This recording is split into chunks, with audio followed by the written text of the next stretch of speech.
Let's talk real quick on a couple points in regards to having a good self-defense blade, whether it's a folding blade or a fixed blade.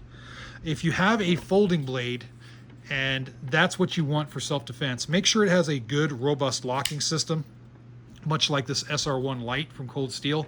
Very well made locking system. This locking system will prevent the blade from unintentionally collapsing if I'm using it in a self-defense situation, and the handle is made in such a way that this hand won't slip up onto the blade from thrusting, and it won't slip off the blade when retracting. So that's really important. If you're going to have a folding knife as a self-defense tool, make sure it has a very robust locking system. That's very important. And make sure it fits your hand, just like so. A little bit more of a full-size knife would work well, but you can have a small compact folding knife as self-defense. There's a lot of them out there, especially more expensive knives will have the better locking systems. A little bit harder to find when it's budget priced. This is one exception. This is a really good knife. I dig Cold Steel for making the SR1 Lite. I actually have a couple of these, this one and then a Tonto blade version. But make sure it has a robust locking setup, and then you also have good grooves in the handle to prevent your hand from just slipping off.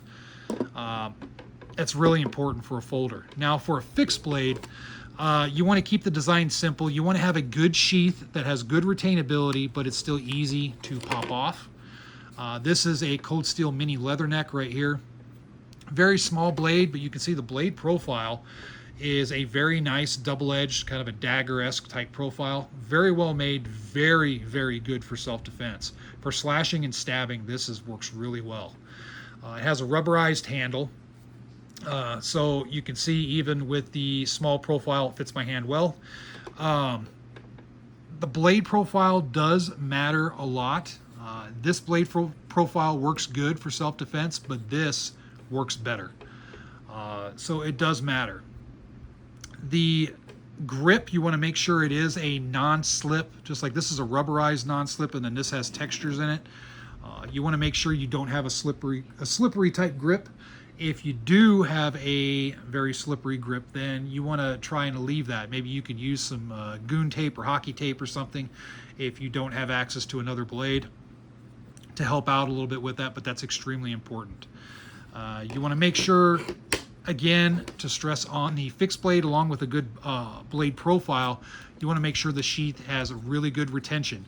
And whether you carry it in the pocket, like in this example, this is a great pocket carry, or if you carry it on the belt, you want to have good retention, because in the event you're in a fight, and a lot of people don't think about this, in the event that maybe you're in a fight, and it could be a ground fight or whatever, you want to be able to retain the blade on the person, because you might not be able to draw it right away. So you want the knife to stay there until you get ready to draw it. You may be needing to do other things with your hands first, get into a position of advantage before you draw the blade, all that good stuff.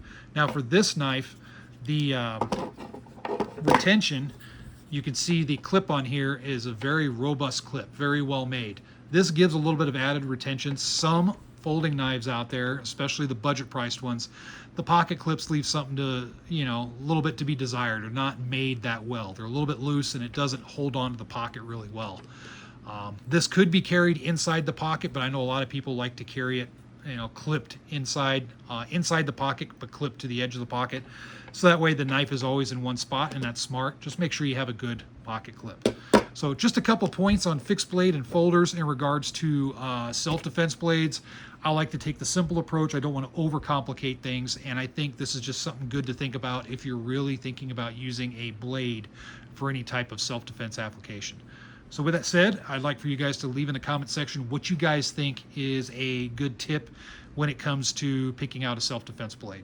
Thank you for watching.